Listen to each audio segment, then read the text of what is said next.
আমন্ত্রণ জানাচ্ছি আপডেট সংবাদে। শুরুতেই জানিয়ে দিব গুরুত্বপূর্ণ শিরোনাম, এরপরেই থাকবে বিস্তারিত। পুরোদমে ইরান এবং ইসরায়েলের মাঝে ভয়াবহ যুদ্ধ চলছে, আর এই মুহূর্তে আমাদের হাতে এসেছে যুদ্ধের সর্বশেষ গুরুত্বপূর্ণ সবথেকে তাজা আপডেট সংবাদ। প্রথমেই জানাবো, ইরানের পাশে দাঁড়ালো পরমাণু অস্ত্রধারী মুসলিম দেশ পাকিস্তান। ইসরায়েলের সাম্প্রতিক হামলার পরিপ্রেক্ষিতে ইরানের প্রতি পূর্ণ সমর্থন জানিয়েছে পাকিস্তান। একই সঙ্গে মুসলিম দেশগুলোর প্রতি ইসরায়েলের সঙ্গে সম্পর্ক ছিন্ন করার আহ্বান জানিয়েছে ইসলামাবাদ। আজ পাকিস্তানের প্রতিরক্ষামন্ত্রী এই ঘোষণা দিয়েছেন। এরপর জানাবো, আজ রাতে আবারও ক্ষেপণাস্ত্র হামলা চালাতে পারে ইরান, আতঙ্কে রয়েছে ইসরায়েল। ইরানের সামরিক বাহিনী আজ রাতে আবারও ইসরায়েলে ক্ষেপণাস্ত্র হামলা চালাতে পারে। ইসরায়েলি আর্মি রেডিওর এক প্রতিবেদনে এই তথ্য জানানো হয়েছে। তেহরানের হামলার বিষয়ে সতর্ক করেছে ইসরায়েলের সেনাবাহিনী, খবর আল জাজিরার। এদিকে এবার গাজা থেকে দখলদার ইসরায়েলের দিকে রকেট হামলা। ইসরায়েলের সেনাবাহিনী জানিয়েছে, গাজা থেকে ইসরায়েলের দিকে রকেট নিক্ষেপ করা হয়েছে, কিন্তু রকেট দুটি সীমান্তবর্তী এলাকায় আঘাত হানে। জানাবো, ইসরায়েলের বিরুদ্ধে মুসলিম ঐক্যের আহ্বান পাকিস্তানের। ইরানে ইসরায়েলের চলমান হামলার ঘটনায় ইসরায়েলের বিরুদ্ধে সমগ্র মুসলিম ঐক্যের আহ্বান জানিয়েছে ইসলামাবাদ। এ বিষয়ে পাকিস্তানের প্রতিরক্ষা মন্ত্রী খাজা আসিফ জাতীয় পরিষদে তার ভাষণে বলেছেন, মুসলিমদের সব রাষ্ট্রেরই ইহুদিবাদী ইসরায়েলের বিপক্ষে রাস্তায় নেমে আসা উচিত, তা না হলে ভবিষ্যতেও কিন্তু মুসলিমদের অন্যান্য দেশের অবস্থা গাজা এবং ফিলিস্তিনের মতো হবে। এবং সর্বশেষ জানাবো, ইসরায়েলি ড্রোন হামলায় এবার ইরানের পুলিশ প্রধান নিহত। এবার ইরানের পুলিশ প্রধানকে হত্যা করল ইসরায়েল। তেহরান থেকে প্রায় ৩০০ কিলোমিটার পশ্চিমে দেশটির হামেদান প্রদেশের আসাদাবাদ শহরে ড্রোন হামলায় ইরানের পুলিশ প্রধান ও ২ কর্মকর্তা নিহত হয়েছে বলে জানিয়েছে দেশটির রাষ্ট্রীয় সংবাদ মাধ্যম ISNA নিউজ। প্রিয় দর্শক, এতক্ষণ শুনছিলেন সংবাদ শিরোনাম, এবারে বিস্তারিত। তবে তার আগে বন্ধুরা, অনুরোধ থাকবে সংবাদটিতে একটি লাইক দিন। এই চ্যানেলে আপনি নতুন হয়ে থাকলে আমাদের সংবাদটি দেখতে দেখতে চ্যানেলটি সাবস্ক্রাইব করে রাখুন। কমেন্ট করে বন্ধুরা আপনার মূল্যবান মতামত জানিয়ে দিন আপনি বিশ্বের কোন দেশ থেকে বা বাংলাদেশের কোন স্থান থেকে আমাদের সংবাদটি দেখছেন এবং শুনছেন। আর বন্ধুরা, ইসরায়েল ইরানের মাঝে সংঘাতে আপনি কোন দেশকে সমর্থন করেন কমেন্ট করে জানিয়ে দিন। এবারে বিস্তারিত। ইরানের পাশে দাঁড়ালো পরমাণু অস্ত্রধারী দেশ পাকিস্তান। ইসরায়েলের সাম্প্রতিক হামলার পরিপ্রেক্ষিতে ইরানের প্রতি পূর্ণ সমর্থন জানিয়েছে পাকিস্তান। একই সঙ্গে মুসলিম দেশগুলোর প্রতি ইসরায়েলের সঙ্গে সম্পর্ক ছিন্ন করার আহ্বান জানিয়েছে ইসলামাবাদ। পাকিস্তানের প্রতিরক্ষামন্ত্রী খাজা আসিফ আজ পাকিস্তানের জাতীয় সংসদে দেওয়া বক্তব্যে বলেছেন, আমরা ইরানের পাশে আছি এবং তাদের স্বার্থরক্ষা আন্তর্জাতিক অঙ্গনে সর্বাত্মক সহযোগিতা করব। তিনি আরও বলেছেন, ইসরায়েল শুধু ইরান নয়, ইয়েমেন এবং ফিলিস্তিনকেও টার্গেট করেছে। যদি মুসলিম রাষ্ট্রগুলো এখনই ঐক্যবদ্ধ না হয়, তাহলে এর পরিণতি কিন্তু সবাইকে ভোগ করতে হবে। এ সময় তিনি আরো বলেছেন, মুসলিম দেশকে অবিলম্বে ইসরায়েলের সঙ্গে কূটনৈতিক সম্পর্ক বাতিল করতে হবে। একই সঙ্গে তিনি organisation of Islamic cooperation OIC কে একটি জরুরি বৈঠক ডাকার অনুরোধ করেন, যাতে একটি যৌথ কৌশল নির্ধারণ করা হয়। দখলদার ইসরায়েলি বাহিনীকে যেন খুব দ্রুত সময়ের মধ্যে থামানো যায়, এই ঘোষণা দিয়েছেন তিনি। এছাড়াও তিনি বলেছেন, যেভাবে নিরীহ মানুষদেরকে হত্যা করছে সেটি কোনোভাবেই মেনে নেওয়া যায় না। দখলদার ইসরায়েলি বাহিনীর এই ধরনের উস্কানিমূলক হামলা কোনোভাবেই মেনে নেওয়া যায় না। তাদেরকে অবশ্যই প্রতিহত করতে হবে, তা না হলে মুসলিম বিশ্বের জন্য ভবিষ্যতে খুব বড় ধরনের দুঃখ অপেক্ষা করছে। তা না হলে মুসলিমদের কিন্তু শেষ করে দিবে দখলদার ইসরায়েলি বাহিনী।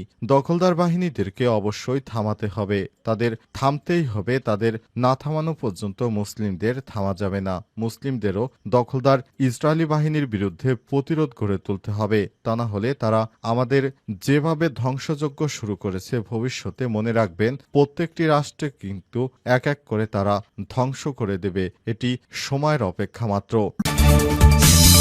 আজ রাতে আবারও ক্ষেপণাস্ত্র হামলা চালাতে পারে ইরান, এই আতঙ্কে রয়েছে ইসরায়েল। ইরানের সামরিক বাহিনী আজ রাতে আবারও ইসরায়েলে ক্ষেপণাস্ত্র হামলা চালাতে পারে। ইসরায়েলি আর্মি রেডিওর প্রতিবেদনে বলা হয়েছে, তেহরানের হামলার বিষয়ে সতর্ক রয়েছে ইসরায়েলের সেনাবাহিনী। খবর আল জাজিরার। আজ রাতে যেভাবে ইসরায়েলে ক্ষেপণাস্ত্র হামলা চালিয়েছে ইরান, ঠিক একইভাবে আবারও হামলা চালাতে পারে তেহরান। গতকাল তেল আবিবে ইরান প্রায় 2 শতাধিক ব্যালিস্টিক ক্ষেপণাস্ত্র হামলা চালায়। এতে 4 জন নিহত এবং 7 জন সৈন্য আহত হওয়ার খবর পাওয়া গেছে।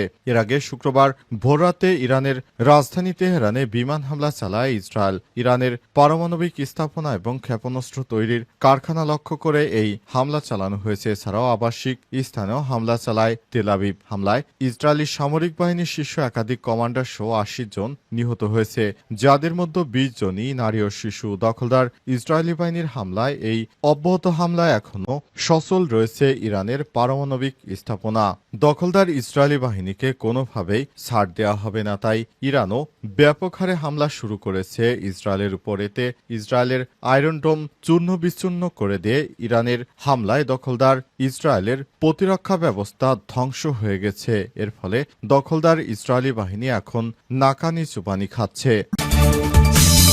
এবার গাজা থেকে ইসরায়েলের দিকে রকেট নিক্ষেপ। ইসরায়েলের সেনাবাহিনী জানিয়েছে, গাজা থেকে দখলদার ইসরায়েলের দিকে রকেট নিক্ষেপ করা হচ্ছে, কিন্তু রকেটগুলো সীমান্তবর্তী এলাকায় বিভিন্ন স্থাপনায় আঘাত করেছে দাবি ইসরায়েলি প্রতিরক্ষা বাহিনী আইডিএফ এর। আজ এক সিএনএন এর প্রতিবেদনে এই তথ্য জানা যায়। ইসরায়েলি প্রতিরক্ষা বাহিনী এক বিবৃতিতে বলেছে, আজ সাইরেন বাজানোর পর গাজা উপত্যকায় সীমান্তবর্তী এলাকায় 2টি প্রজেক্টাইল পড়তে দেখা গেছে। তবে এই ঘটনায় কেউ হতাহত হয়নি। 600 দিনেরও বেশি সময় ধরে গাজায় ইসরায়েলের যুদ্ধ চলার পর গাজা থেকে রকেট ছোড়ার ঘটনা খুব কমই ঘটেছে। এদিকে শুক্রবার ইরানের পারমাণবিক স্থাপনা এবং সামরিক ঘাঁটি লক্ষ্য করে ভয়াবহ হামলা চালায় ইসরায়েল। এতে ইরানের কয়েকজন শীর্ষ কমান্ডার সহ পরমাণু বিজ্ঞানী নিহত হয়েছে। এর জবাবে ইসরায়েলে পাল্টা হামলা চালায় ইরান। আজ ভোরে ইরানে চালানো হামলায় 3 জন ইসরায়েলি সেনা নিহতের খবর পাওয়া গেছে। এছাড়াও 7 জন দখলদার ইসরায়েলের সেনা সদস্য গুরুতর আহত হয়েছে। এ অবস্থায় এখনো 2 দেশের মধ্যে যুদ্ধ চলমান রয়েছে। তারা এমনভাবে হামলা চালাচ্ছে যে পুরো ইসরায়েলকে ধ্বংস করে দিবে, এই প্রতিজ্ঞা নিয়ে ইরান মাঠে নেমেছে। ইরানের হামলায় দখলদার বাহিনী অনেক নাস্তানাবুদ হয়ে পড়েছে। দখলদার বাহিনী কোনোভাবেই আর বাঁচার আশা নেই। তাদেরকে শেষ করে দিয়ে তারপর ইরানের যোদ্ধারা মাঠ থেকে উঠবে, এমন কথা জানিয়েছে তারা। দখলদার বাহিনীর এবারই শেষ সময়, তাদেরকে আর পৃথিবীর কেউই বাঁচাতে পারবে না। ইসরায়েলি ড্রোন হামলায় এবার ইরানের পুলিশ প্রধান নিহত।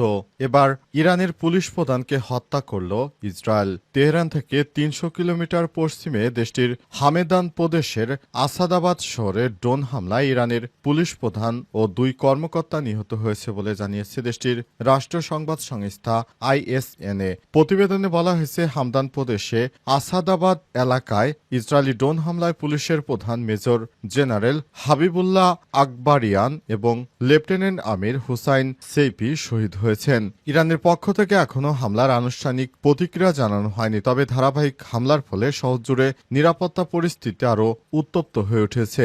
আজ ইসরায়েলের সামরিক মুখপাত্র ব্রিগেডিয়ার জেনারেল এডি ডেফরিন জানিয়েছে, ইরানের 40টির বেশি সামরিক স্থাপনায় 70টি বিমান হামলা চালানো হয়েছে। সব স্থাপনার মধ্যে আকাশ প্রতিরক্ষা ব্যবস্থা এবং কমান্ডো অবকাঠামো রয়েছে। তিনি সাংবাদিকদের বলেছেন, আমাদের প্রাথমিক হামলার কারণে ডজন খানেক বিমান তেহরানের আকাশে অবাধে চলাচল করছে। আমরা পশ্চিম ইরান থেকে তেহরান পর্যন্ত আকাশ সীমায় মুক্তভাবে অভিযান চালাতে পারছি। তিনি আরো জানান, হামলার সময় তেহরানের আকাশে প্রায় 2.5 ঘন্টা ধরে যুদ্ধ বিমান ও ড্রোন টহল দেয়। ডেফরিন আরো বলেছেন, আমরা এমন এক অবস্থান তৈরি করেছি যেখানে তেহরান পর্যন্ত আকাশে আমাদের সম্পূর্ণ নিয়ন্ত্রণ রয়েছে। তেহরান এখন আর নিরাপদ নয়। এই বিবৃতির মাধ্যমে ইসরায়েল স্পষ্ট করেছে, তাদের লক্ষ্য কেবল সীমান্তবর্তী অঞ্চল নয়, বরং ইরানের রাজধানী তেহরান পর্যন্ত বিস্তৃত সামরিক অভিযানের আওতাভুক্ত। এ পর্যন্ত ইসরায়েলে হামলায় ইরানের 80 জন নিহত হয়েছে, আহত হয়েছে 320 জন। আর ইরানের হামলায় আহত হয়েছে ইসরায়েলের, নিহত হয়েছে ইসরায়েলের 4 জন, আহত হয়েছে বেশ কয়েকজন।